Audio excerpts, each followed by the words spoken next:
ওই ব্যক্তি সকলের উত্তর শোনার পরে সে জোরে একটি চিৎকার করলেন, চিৎকার করে বলতে লাগলেন, হায় রে দুনিয়া, আমি কাদের জন্য এত কিছু করলাম, যাদের জন্য এত কিছু করেছি। প্রত্যেকে নিজের চিন্তা করছে, প্রত্যেকে নিজেকে নিয়ে ভাবছে, কেউ তো আমাকে নিয়ে ভাবছে না। কেউ ভাবছে আমি যদি মৃত্যুবরণ করি কেউ সন্তান হারা হয়ে যাবে, আমি মৃত্যুবরণ করলে কেউ স্বামী হারা হয়ে যাবে, আমি মৃত্যুবরণ করলে কেউ বাবা হারা হওয়ার কারণে এতিম হয়ে যাবে। আর কেউ তো আমাকে নিয়ে ভাবছে না, আমি যদি এখন মৃত্যুবরণ করি, আমি কবরে চলে যাই, মুনকার নাকির আমার কবরে আসবে, মুনকার নাকির আমাকে প্রশ্ন করবে, মুনকার নাকিরের উত্তর আমি দিতে পারবো কি পারবো না, কবর কি জাহান্নামের গর্ত হবে না জান্নাতের বাগান হবে, আমাকে নিয়ে কেউ ভাবছে না। একটি চিৎকার মেরে ওই ব্যক্তির দেহ থেকে প্রাণটা বের হয়ে গেছে। হে আমার যুবক ভাইরা, একটু ভাবুন, চিন্তা করুন, মরে যাবেন, কবরে যাবেন। সাইয়েদনা ওসমান গনি রাদিয়াল্লাহু তাআলা আনহু যখন কবরের পাশ দিয়ে যেতেন, তিনি এমন ভাবে কান্না করতেন, তিনার দাড়ি ভিজে যেত। লোকেরা জিজ্ঞাসা করতেন, হুজুর আপনি তো ফুলসিরাত, মিজান, জাহান্নামের কথা শুনলে এত বেশি কান্না করেন না, যখন কবরের আলোচনা হয় বা কবর দেখেন আপনি এত বেশি কেন কান্না করেন? সাইয়েদনা ওসমান গনি নুরাইন রাদিয়াল্লাহু তাআলা আনহু বলতেন, হে আমার ভাইয়েরা, আখিরাতের মঞ্জিলের, আখিরাতের বাড়ির, আখিরাতের জায়গার প্রথম স্তর, প্রথম জায়গা হলো কবর। যে ব্যক্তি কবরের মধ্যে মুক্তি পেয়ে গেল, কবরের আযাব থেকে মুক্তি পেয়ে গেল, সে অন্যান্য জায়গাগুলো থেকে মুক্তি পেয়ে যাবে, খুব সহজে মুক্তি পেয়ে যাবে। যে কবরের মধ্যে মুনকার নাকিরের সওয়াল জবাব দিতে পারবে না, যে কবরের আযাবের মধ্যে ফেঁসে গেল, ওই ব্যক্তির জন্য মিজান পুলসিরাত পার হওয়াটা অত্যন্ত কঠিন হয়েছে। একটু চিন্তা করি, একটু ভাবি, আপনি আমি যে দুনিয়ার জন্য, ছেলে মেয়ের জন্য রবের নাফরমানি করছি, আপনি মরার পরে আপনার স্ত্রীর জন্য আপনি বিদেশে গিয়েছেন, আপনি সুন্দর বাংলা বানিয়েছেন, গাড়ি করেছেন, বাড়ি বানিয়েছেন, ডুপ্লেক্স বাড়ি করেছেন, এসি লাগিয়েছেন, টাইলস করেছেন, সবকিছু সুন্দর করেছেন।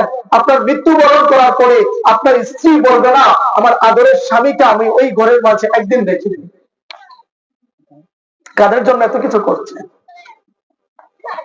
কবরে দিয়ে আসার পরে যে বন্ধুকে নিয়ে আজকে আপনি প্রতিদিন রেস্টুরেন্টের মধ্যে গিয়ে ভালো মন্দ খেয়েছেন, ওই বন্ধু আপনার কবরের মধ্যে একদিন থাকবে না।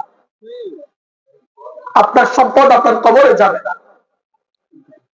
আব্দুর রহমান সৌজি রহমতুল্লাহ আলাইহি তিনার কিতাব ওয়ায়ুনুল হিকায়াতের মধ্যে তিনি লিখেছেন, এক ব্যক্তির মৃত্যুর সময় হলো। ওই ব্যক্তির বন্ধু বলেন, তিনিও আল্লাহ ওয়ালা মানুষ ছিলেন। আজকে দুনিয়ার মানুষের অবস্থা, আপনার স্ত্রী, ছেলে, মেয়ে, সবার অবস্থাটা কেমন শুনেন, অন্তরে কান দিয়ে শুনেন। যারা শুনছেন প্রত্যেকের অবস্থা হচ্ছে এমন। ওই ব্যক্তির বন্ধুর কাছে ওই ব্যক্তি গেলেন, বন্ধুকে বলতে লাগলেন, বন্ধু তোমার কি অবস্থা? বলতে লাগলেন, বন্ধু আর মনে হয় বাঁচবো না, এমন অবস্থা। ওই ব্যক্তি দেখতে লাগলেন, তার পাশে বসে তার মা কান্না করছে, তার স্ত্রী কান্না করছে, তার ছেলে মেয়ে কান্না করছে। মাকে জিজ্ঞাসা করলেন, মা তুমি কেন কান্না করছো? সবাই মনোযোগ দিয়ে শুনে জিজ্ঞেস করলেন, মা তুমি কেন কান্না করছো? বলতে লাগলেন, বাবা তোমার জন্য কান্না করবো না, তুমি তো আমার কলিজার টুকরা সন্তান, তোমার যদি মৃত্যু হয়ে যায় আমাকে কে মা বলে ডাকবে? বাবা বসে কান্না করছে। বাবা তুমি কেন কান্না করছো? বলতে লাগলেন, বাবা সন্তান তুমি যদি ইন্তেকাল করো আমি তো সন্তান হারা হয়ে যাব, আমার তো আমাকে বাবা বলে ডাকার মতো কেউ নেই, আমাকে কে বাবা বলে ডাকবে? স্ত্রীকে জিজ্ঞেস করলেন, স্ত্রী তুমি কেন কান্না করছো? বলতে লাগলেন, হে স্বামী আপনি যদি মৃত্যুবরণ করেন আমি বিধবা হয়ে যাব, আমাকে মানুষ বিধবা বলবে, আমার ভরণ পোষণের দায়িত্ব কে নিবে, আমাকে দেখাশোনা কে করবে? আমার তো আর কেউ থাকবে না, আমার সমস্যাগুলো আপনাকে বলতাম, আপনি যদি মৃত্যুবরণ করেন আমাকে দেখার মতো কেউ নেই।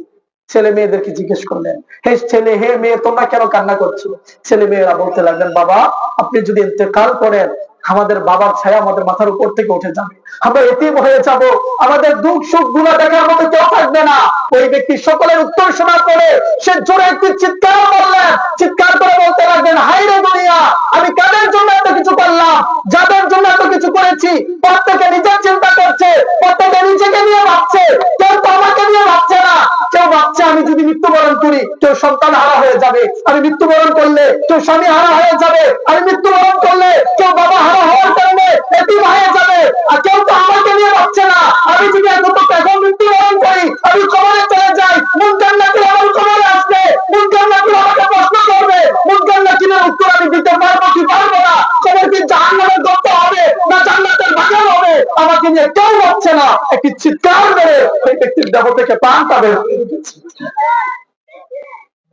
বাস্তবতা এটাই, দুনিয়ার বাস্তবতা এটাই।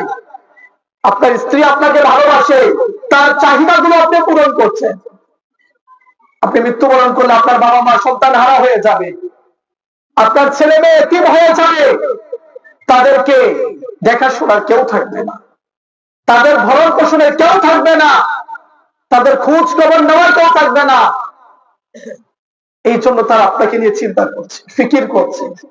কিন্তু কেউ আপনাকে নিয়ে ফিকির করেন আপনি মরে গেলে, যখন আপনি কবরে যাবেন, হাদিস শরীফে আসছে দুইজন ফেরেশতা মাটিকে ভেদ করে আপনার কবরে আসবে। যখন কোন বেনামাজি খারাপ ব্যক্তি, বদকার ব্যক্তি কবরে যায়, তাকে জমিন এমন জোরে চাপ দেয়, এক পাশের হাড্ডি গুলো আরেক পাশে ঢুকে যায়, তাদের চোখ দিয়ে আগুন বের হতে থাকবে। আপনাকে তারা ভয়ঙ্কর ভাবে প্রশ্ন করবে, মান রব্বুকা, তোমার রবকে? আপনার আত্মীয় স্বজন কেউ আপনাকে নিয়ে ভাবে, আপনার কবরের রাত, প্রথম রাত্র কেমন অতিবাহিত হবে? শীতের মধ্যে তো আপনি যখন শীত লাগে, আপনাকে কম্বলের কথা জিজ্ঞাসা করা হয়, কম্বল লাগবে কিনা, লেপ লাগবে কিনা, কোনো সমস্যা কিনা। কিন্তু কবরের মধ্যে, এই মাটির মধ্যে আপনাকে শোয়া দিবে। কবরের মধ্যে কিভাবে আপনি থাকবেন একা একা? আপনি তো বালিশ ছাড়া ঘুমাতে পারতেন না, আপনি তো আরাম বিছানা ছাড়া ঘুমাতে পারতেন না। কবরের মধ্যে মাটিতে কিভাবে থাকবেন? আপনি বালিশ ছাড়া কিভাবে ঘুমাবেন? এইগুলা নিয়ে কেউ ভাববে না আপনাকে।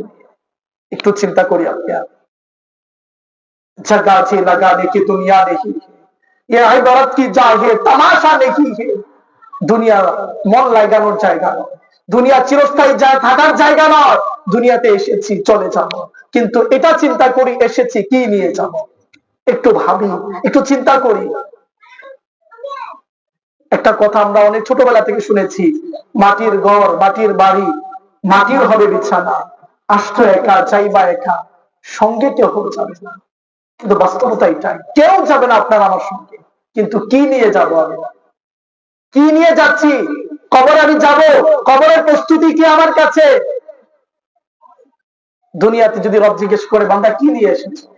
আপনি কি উত্তর দিবেন? উত্তর দিবেন, মাওলা, বাড়িতে ডুপ্লেক্স বাড়ি করে এসেছি, 10 কানি জমি রেখে এসেছি। এটাই উত্তর দিবেন। রব যদি বলে, বান্দা, আমি তো তোকে সৃষ্টি করেছি ইবাদতের জন্য, দুনিয়া কামানোর জন্য নয় তো, দুনিয়াকে নিয়ে ব্যস্ত হয়ে থাকার জন্য তো না, আমি তো রব তোকে সৃষ্টি করেছি ইবাদতের জন্য। তুই শুধু দুনিয়া দুনিয়া নিয়ে পড়ে থেকেছিস, আমি রবের ইবাদত থেকে তুই ভুলে গেছিস। আমি রবের নাফরমান, আমি রবের নাফরমানির কারণে আজকে তোকে জাহান্নামের আগুনে নিক্ষেপ করলাম। তখন কি হবে আপনারা? এখনো সময় আছে, এখনো সময় আছে। সত্য অন্তরে তওবা করি, সত্য অন্তরে তওবা করি। আমার রাসূল করিম সাল্লাল্লাহু আলাইহি ওয়াসাল্লাম বলেন, আত্তাইবু মিনাজ যামবি কামাল লা যামবা লা, তওবাকারী ব্যক্তি এমন, সে যেন কোনো গুনাহই করেনি।